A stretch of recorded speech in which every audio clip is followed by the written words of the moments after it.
y nosotros vemos una corriente del río. Veíamos una noticia anoche, mami, ¿verdad? Allá en el monte Himalaya.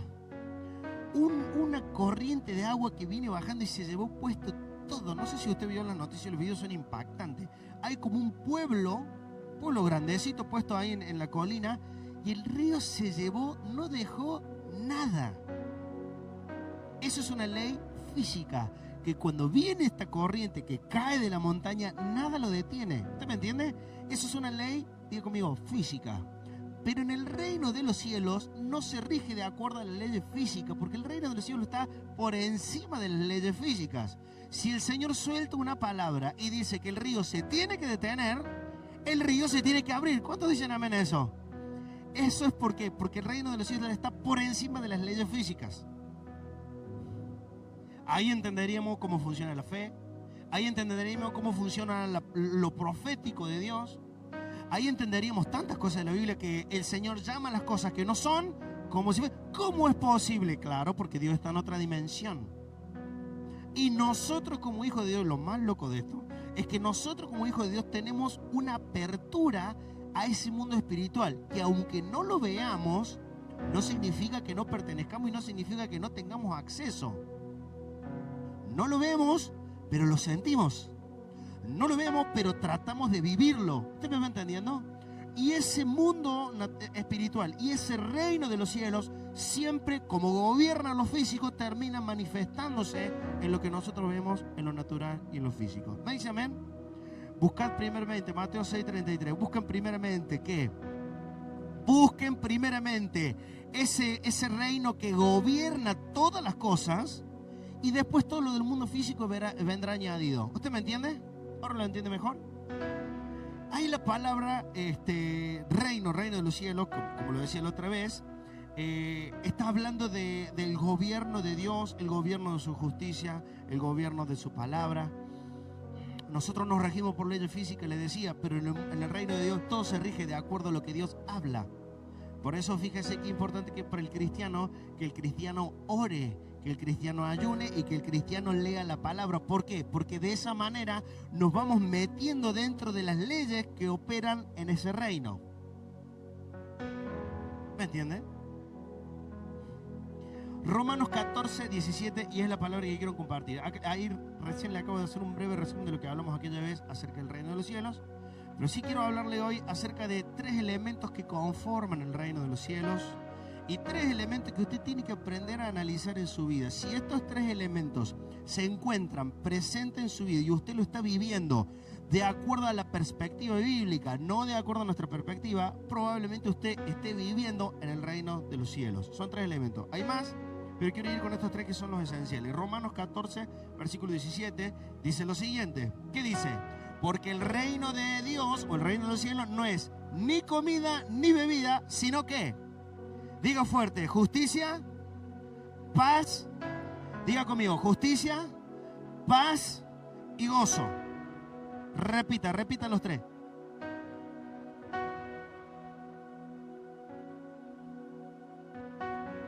En la dimensión del Espíritu. Escuche. El reino de los cielos, el reino de Dios al cual nosotros procuramos pertenecer, no está formado ni por comida ni por bebida. ¿Qué está diciendo ahí la palabra del apóstol Pablo? No es de lo que vemos nosotros en lo físico. No es que porque comamos bien o me vaya bien o tenga más o obtenga más cosas, significa que estoy en el reino de los cielos. Lo que está haciendo acá el apóstol Pablo es una separación. Las cosas que vemos con nuestros ojos a lo que sentimos en el Espíritu. ¿Me va entendiendo? Y plantea 3 elementos que son esenciales para darnos cuenta si nosotros estamos viviendo en el reino de los cielos. Número 1, diga conmigo, justicia. Diga fuerte, justicia. ¿Sabe qué? La palabra en el original, mire, busque conmigo Isaías 64:6.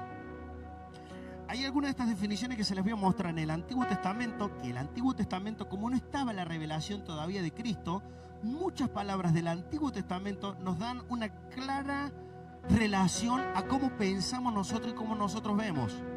Que les voy a mostrar que es muy diferente a lo que muestra el Nuevo Testamento después de Cristo. Cristo es la revelación, Cristo es la palabra. ¿Cuántos dicen amén? Dice, creo que comienza diciendo, no me acuerdo si es el libro de Juan o el libro de Lucas, dice, porque en el principio era la palabra y la palabra estaba con Dios y la palabra era Dios. ¿La palabra de quién es? Cristo, porque dice, y el verbo se hizo ¿qué? Carne. El verbo tuvo que pasar a este mundo físico. ¿Me va entendiendo? Escuche esto. Isaías 64, versículo 6 dice lo siguiente. Si bien todos nosotros somos como suciedad, escuche, mire cómo dice el profeta, y todas nuestras, escuche, diga conmigo, mi justicia, mire cómo es, y mi justicia son que trapo de inmundicia, y caímos todos nosotros como la hoja, y nuestras maldades nos llevaron como ¿qué? Como viento. Oiga, todas nuestras justicias, perdone, aunque no nos guste, todas nuestras justicias son como trapo de inmundicia. Que el profeta Isaías que nos está insultando, no, nos está mostrando nuestra naturaleza caída. Escuche, ahí en el original la palabra justicia, si vamos al Antiguo Testamento, la palabra justicia, no la traduje a la palabra, pero significa, escuche, la justicia del Antiguo Testamento es como pensamos mucho, son obras justas. ¿Me entiende?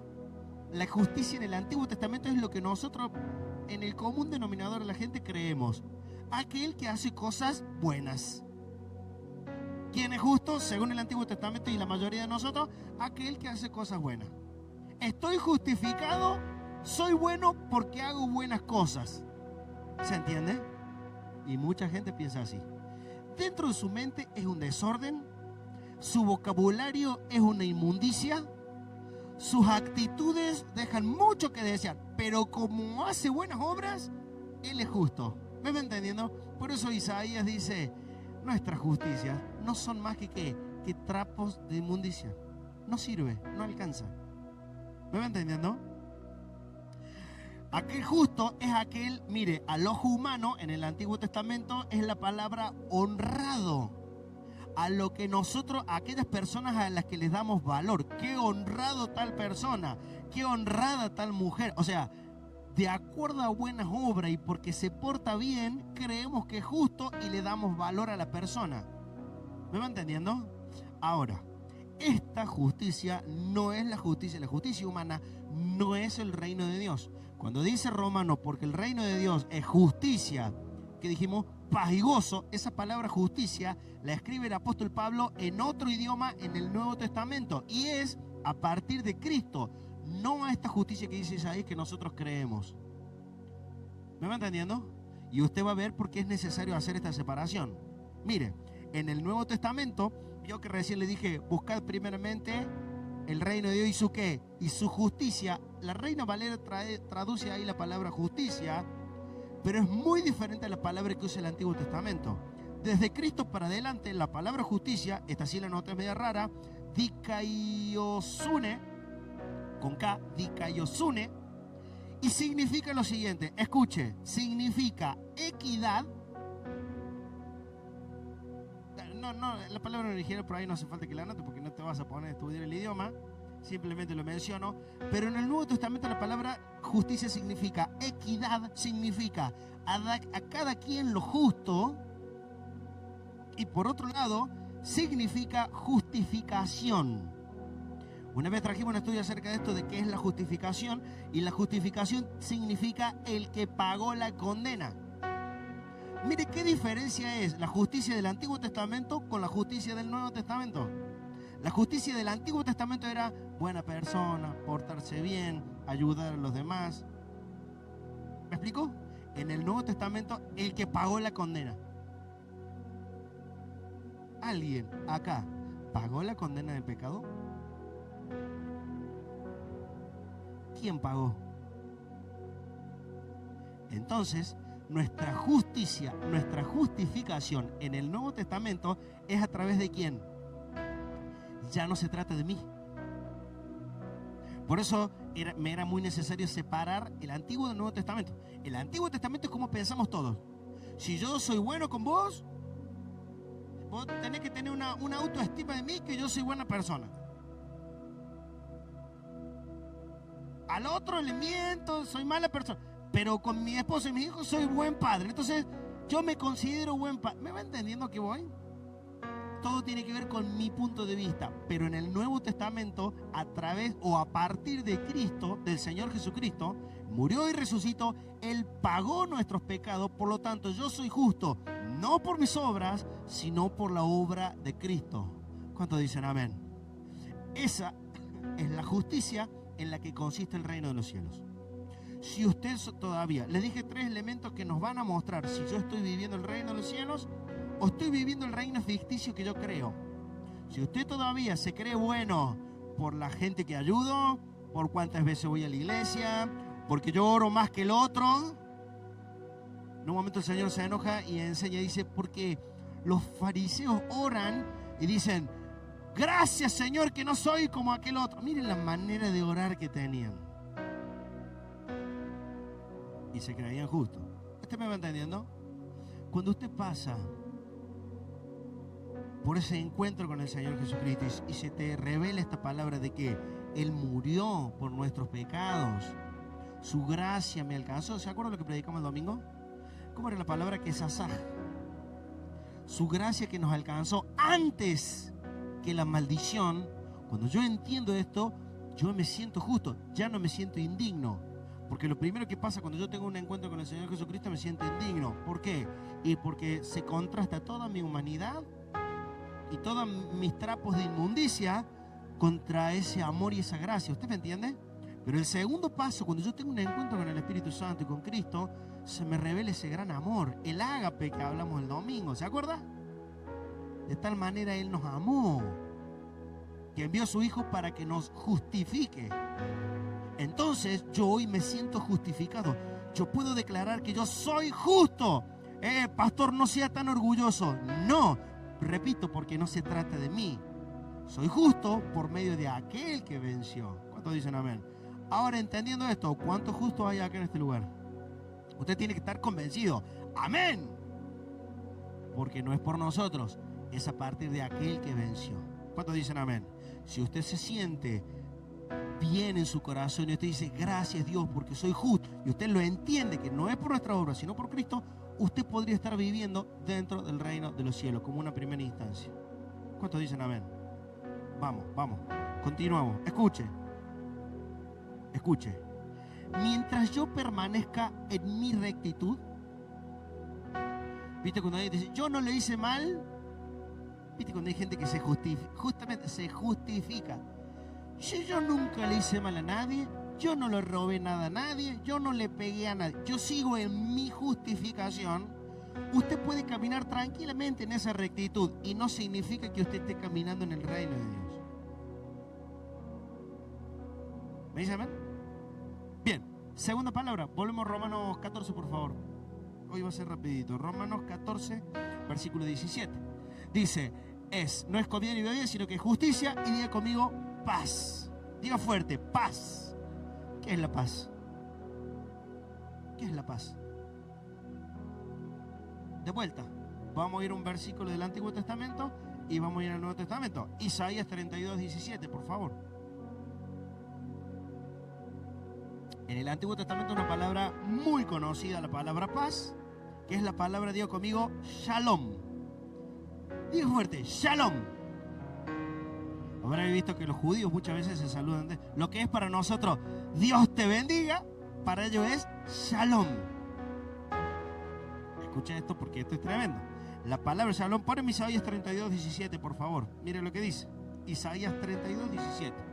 Y el efecto de la justicia, mire, después de la justicia, ¿qué viene? Paz. Van de la mano. Dice, y el efecto de la justicia será paz, y la labor de la justicia reposo y seguridad. ¿Para qué? Para siempre. Nuestro entendimiento de paz, de acuerdo al Antiguo Testamento, la palabra shalom es esto, es reposo y seguridad. ¿Para cuándo? Para siempre. Escuche esto porque esto es tremendo. Muchas veces nos acostumbramos a pensar que esa es la paz, tranquilidad. A nuestra mente, paz es eso, descanso. una palabra parecida se usa también, sobre todo en el Antiguo Testamento, que es la palabra Shabbat. ¿De dónde nace la palabra Shabbat? La palabra Shabbat nace de que 6 días trabajó el Señor y el séptimo se llamó Shabbat. ¿Qué significa Shabbat? Pura y exclusivamente descanso. ¿Me va entendiendo? Cuando nosotros decimos Shalom o vamos al Antiguo Testamento, para nosotros la paz, ¿qué es? Tranquilidad. La palabra Shalom significa tranquilidad, descanso, no hacer nada, quietud, ¿sí o no? ¿Qué más? Un poco de silencio. Para algunos, esta melodía puede transmitir un poco de ¿qué?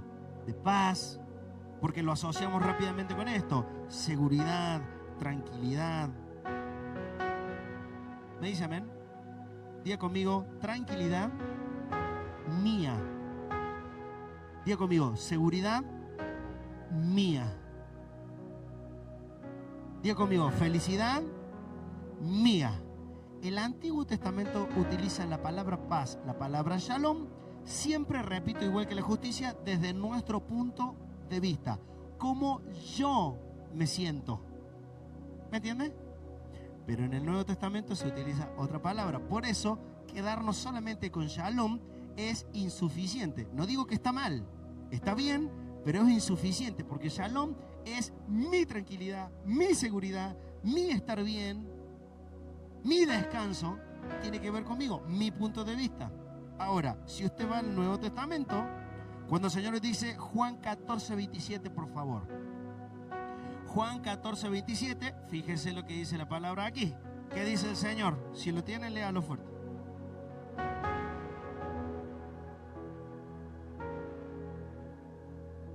Vamos todos fuertes. 1, 2, 3.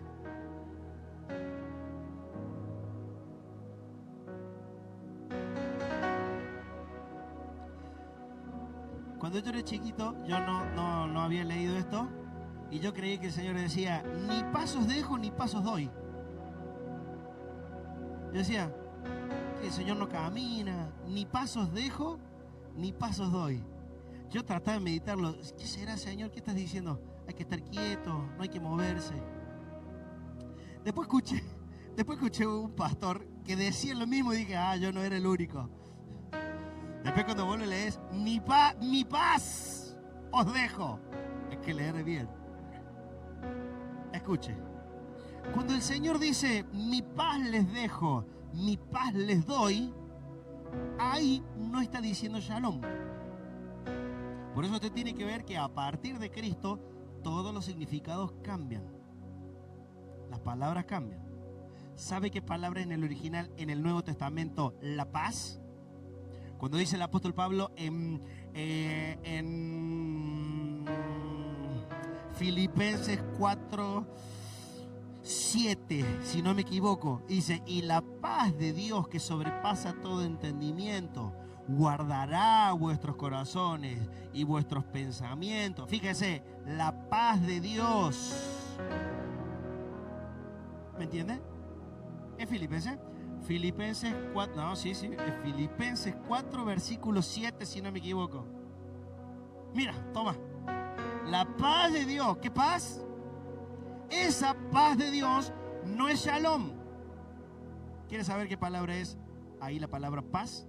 A partir de Cristo ya no usaremos solamente shalom, sino que ahora la palabra es eirene.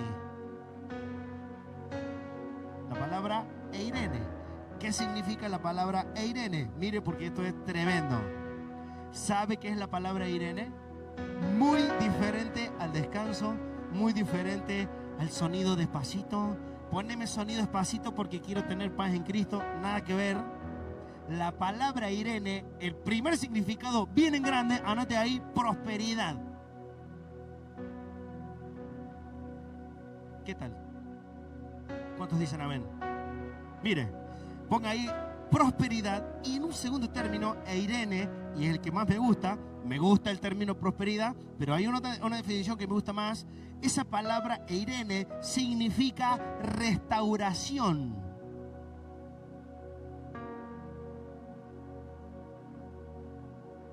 prosperidad y restauración. Entonces a partir de ahora usted puede decir Shalom, hermano, Dios te bendiga. O usted puede decir Eirene, prosperidad. ¿Qué más dijimos? Restauración. ¿En qué sentido restauración? Restauración en cuanto a la relación. Siempre involucra la relación con alguien. ¿De quién está hablando acá? Nuestra relación con quién. Con Dios. ¿Cuántos dicen amén? Si no mal recuerdo en Corintios, y ya no me acuerdo el capítulo, pero yo sé que era 2 de Corintios, creo que 5, dice, porque el Señor estaba reconciliando al mundo a través de Cristo. Fíjese, ¿a través de quién? A través de Cristo, el Señor se reconcilió ¿con quién? Con el mundo. ¿Qué es la reconciliación? Restaurar ¿qué? La relación. Esa es la paz. Por eso el Señor dice, la paz que yo les doy, restaurar esa relación con Dios, no te la puede dar el mundo. No te la puede dar el descanso. No te la va a dar ni el dormir mucho, ni el no hacer actividades, ni la música bajita. Solamente ¿quién? Cristo. ¿Cuántos dicen amén? Fíjese que todo cambia a partir de ¿quién? De Cristo. Diga conmigo, Eirene, prosperidad y restaurar la relación. ¿De dónde nace esta definición, restaurar la relación? ¿Alguien se quebró alguna vez un hueso? Levante la mano, ¿quién se quebró? ¿Duele o no? Gracias a Dios, mire, esto después lo sacamos de la prédica. Con lo indígena que yo he sido, gracias a Dios nunca me quebré. Gracias a Dios. Dios me ha cubrido. Me ha cubierto. Me ha cubrido, me ha cubierto. Eso también después lo sacamos de la filmación. Escuche. Cuando usted se quiebra, usted va al médico y le van a poner ahí una especie de protector, una especie de guía, una especie de tutor a ese hueso, para que el hueso, ¿qué tiene que hacer? ¿Volver a qué? Diga conmigo, soldarse. Eso es el significado y el sentido de la palabra Eirene. Restaurar, pero no restaurar de cualquier manera. ¿Viste cuando se pelean los dos hermanos y están embroncados? Y vos le decís, desen un beso. Eso no. No restaurar de esa manera.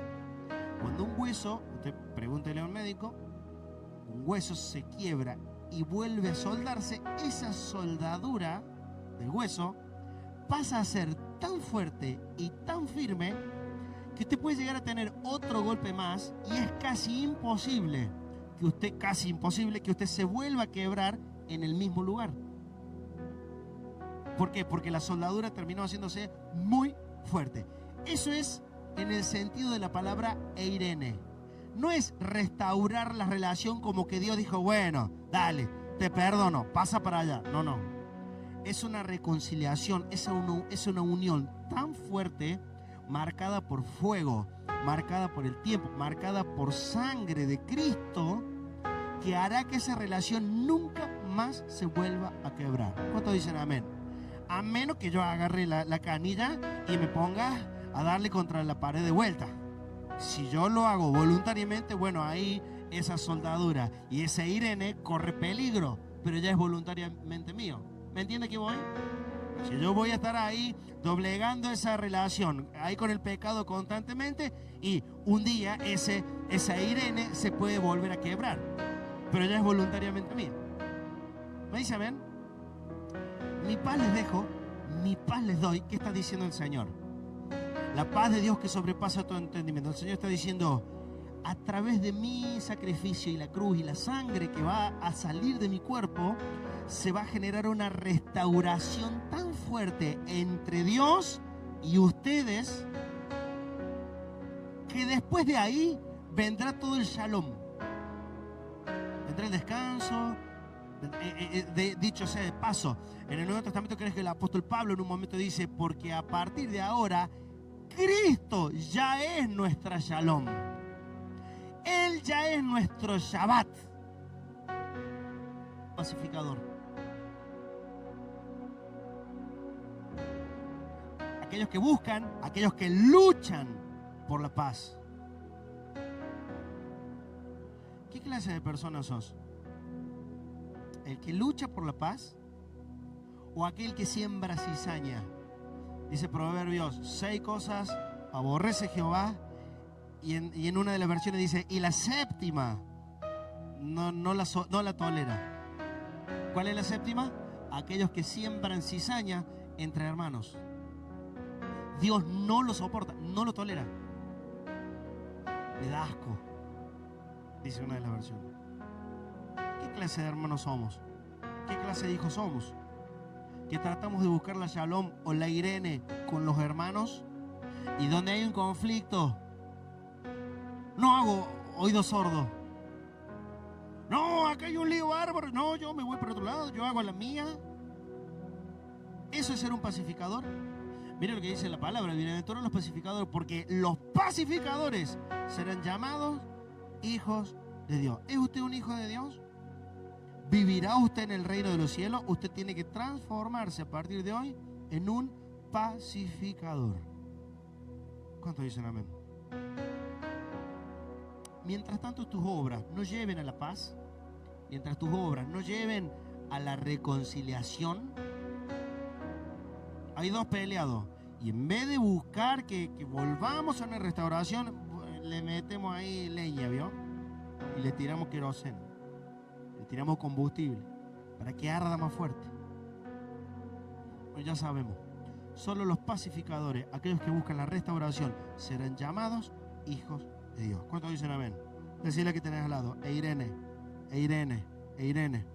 Vamos por la prosperidad, pero también vamos por la reconciliación, la correcta restauración, que solamente se logra a través de Cristo. ¿Cuántos dicen amén? ¿Cuántos le dan un aplauso al Señor esta noche? Vamos. Solo a través de Cristo. Volveme a Romanos 14, por favor, versículo 17. Miren lo que dice aquí. Porque el reino de Dios no consiste ni en comida y bebida, sino que justicia, paz y por último, ¿qué? Les dije que había muchos más elementos, pero voy a cerrar con este. Diga conmigo, gozo. Diga conmigo, gozo. ¿Qué es el gozo? Justamente lo que no tengo, pastor.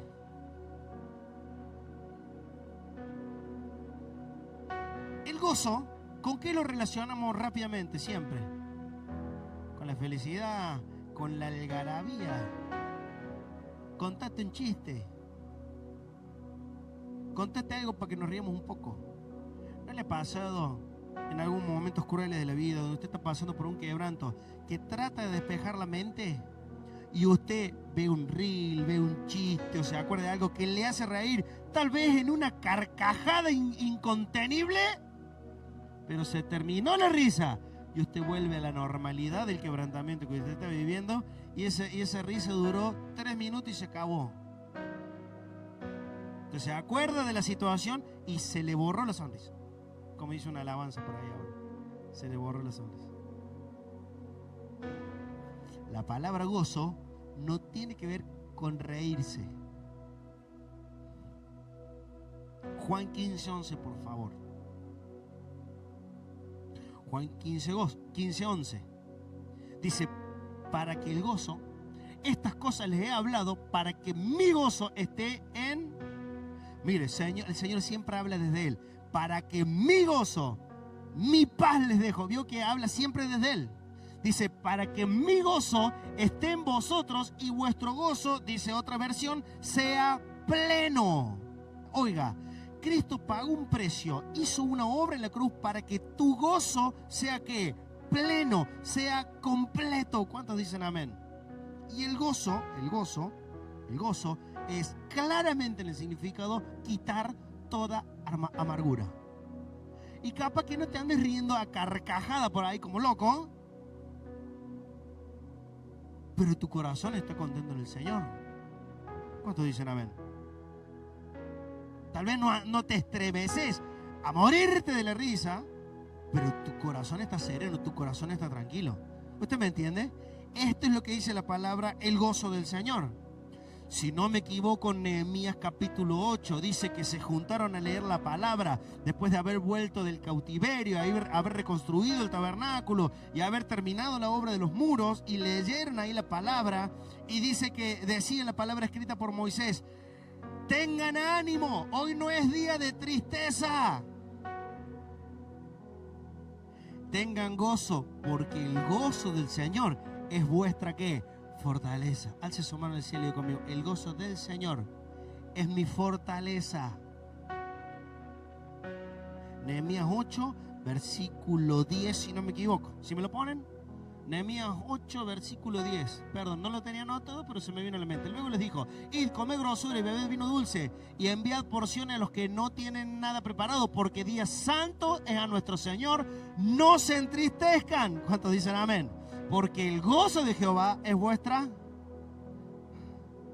El gozo del Señor trae nuevas fuerzas. El gozo del mundo trae un poco de risa, un poco de diversión, pero no te quita la amargura del corazón. Te puede matarse y despansarse de la risa, pero la amargura no sale del corazón. Solamente a través de Cristo, dice el Señor: mi gozo será completo en ustedes. Él quitará toda amargura. ¿Cuántos dicen amén? A través del quebrantamiento, a través de su presencia, a través del arrepentimiento, el Señor te va a llenar de gozo. ¿Cuántos dicen amén? Salmo 16, versículo 11, por favor. Salmo 16, versículo 11. Fíjese lo que dice la palabra. Me mostrarás la senda de la vida, y en tu presencia hay ¿qué? ¿En dónde? ¿En dónde? Solamente en su presencia tendremos un gozo ¿qué? Completo. Delicia a tu diestra para siempre. ¿Cuántos dicen amén? Oiga, ¿sabe qué? Una vez escuché esto que me impactó, pero es una gran verdad. ¿Usted es cristiano? El cristiano no puede vivir amargo. El cristiano no puede vivir en amargura. No me levante la mano, no me señale a nadie, ni me cuente cuánta gente conoce, pero ¿conoces cristianos que viven en amargura? Vienen a la iglesia, pero constantemente en amargura. ¿Sabe qué está faltando? ¿Qué está faltando? Presencia. Vaya a la presencia. Pase más tiempo en la presencia. Usted se va a llenar de gozo. Pastor, pero ir a la presencia no me saca los problemas. No, no te va a sacar los problemas, pero te va a sacar la amargura del corazón. ¿Cuántos dicen amén? Por otro lado, conozco gente que va y soluciona sus problemas, aún sacando problemones tremendos, y aún así la amargura no se va. Cuando vos miras a alguien y decís: che, ¿qué te falta para que cambies esa cara de limón que tenés?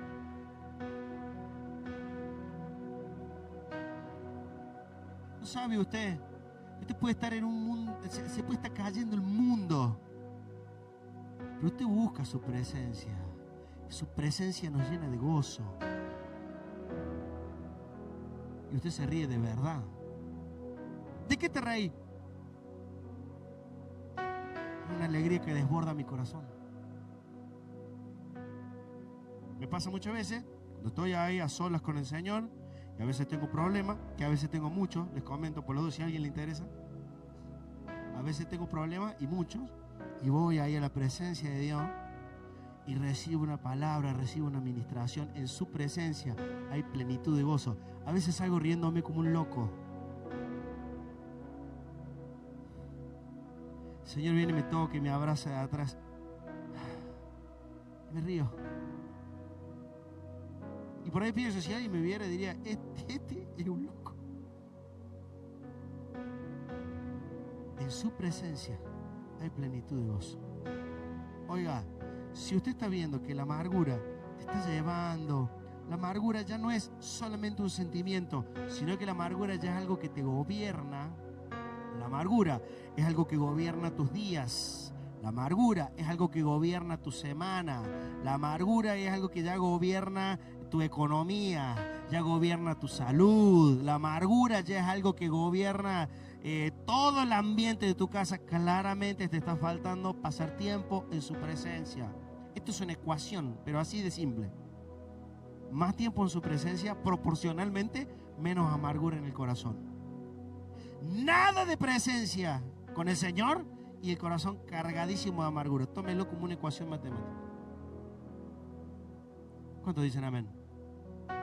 usted vea, le dije 3 elementos para que usted vaya analizando en qué reino estamos viviendo. Pastor, al final viene porque me predique que se me van a ir los problemas. No, quiero decirte algo, los problemas tal vez no se te van a ir. Y te voy a tirar una mala. Como vos sos hijo de Dios y el diablo te la tiene jurada, te va a tirar más problemas. Pero nosotros no batallamos, repito lo del principio, con las leyes de este mundo. Porque nuestras armas, aunque nosotros estamos, dice Corintio, aunque nosotros estamos en la carne, nuestras armas, alce su mano al cielo y diga, nuestras armas no son de este mundo. Ese el diablo no se la sabe. O mejor dicho, algunos hijos de Dios no se la saben.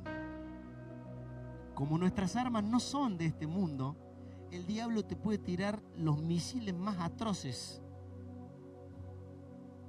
Pero como yo estoy conectado con otro reino, yo me gozo en medio de las dificultades. ¿Acaso no dice Santiago 1, verso 2? ¿Qué dice Santiago 1, verso 2? Cuando estés en medio de las dificultades tengan sumo gozo.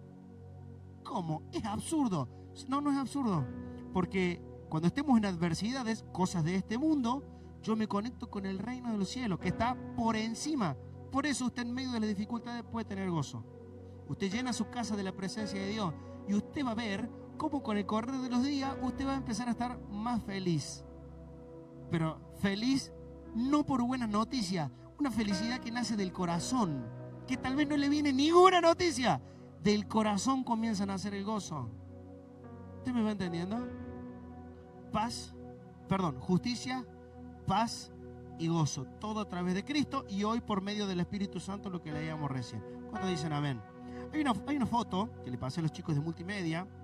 Si usted estudia un poquito de corrientes psicológicas, sobre todo en el ambiente de organizaciones empresarial, se han desarrollado ciertas teorías de la motivación del ser humano. Hay corrientes que han estudiado cómo el ser humano puede estar más motivado, cómo el ser humano puede trabajar mejor, cómo puede rendir mejor. Y una de esas corrientes que la estudio hace muchos años, me llamó mucho la atención, que es la teoría de Maslow. Lo tiene que haber estudiado las necesidades, ¿se acuerdan? Las necesidades básicas, las primarias, las secundarias. Aún en el colegio yo sé que se lo tienen que haber enseñado. Maslow, a través de muchos estudios, desarrolló que las necesidades del ser humano son estas. Mire, las necesidades básicas, ¿sí o no? ¿Qué serían las necesidades básicas? Aquellas necesidades que si yo no las satisfago corre peligro, ¿qué? Mi vida. ¿Cuáles serían? Comprarme un iPhone, pastor. ¿Cuáles serían las necesidades básicas? Comida. Si usted no come... No, pastor, yo me estoy conectando con el reino y estoy ayunando. Gloria a Dios por eso. Pero no pase más de 40 días. Aquel que esté llamado al ayuno no pase más de 40 días. Las necesidades básicas, comer, respirar, ¿sí o no? Si yo no satisfago esas necesidades, muero. Necesidades secundarias, la necesidad de ¿qué?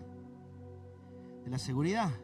Sentirme ¿qué? Protegido. Ahí entra un techo, el abrigo, ¿sí o no? ¿Qué tiene de malo? No tiene nada de malo. Es más, es una necesidad. ¿Sí o no? Pues yo estoy bien, yo puedo dormir en la calle nomás. No. Es una de nuestras necesidades. Y hasta puede estar comprometida en nuestra propia vida. ¿Me entiende?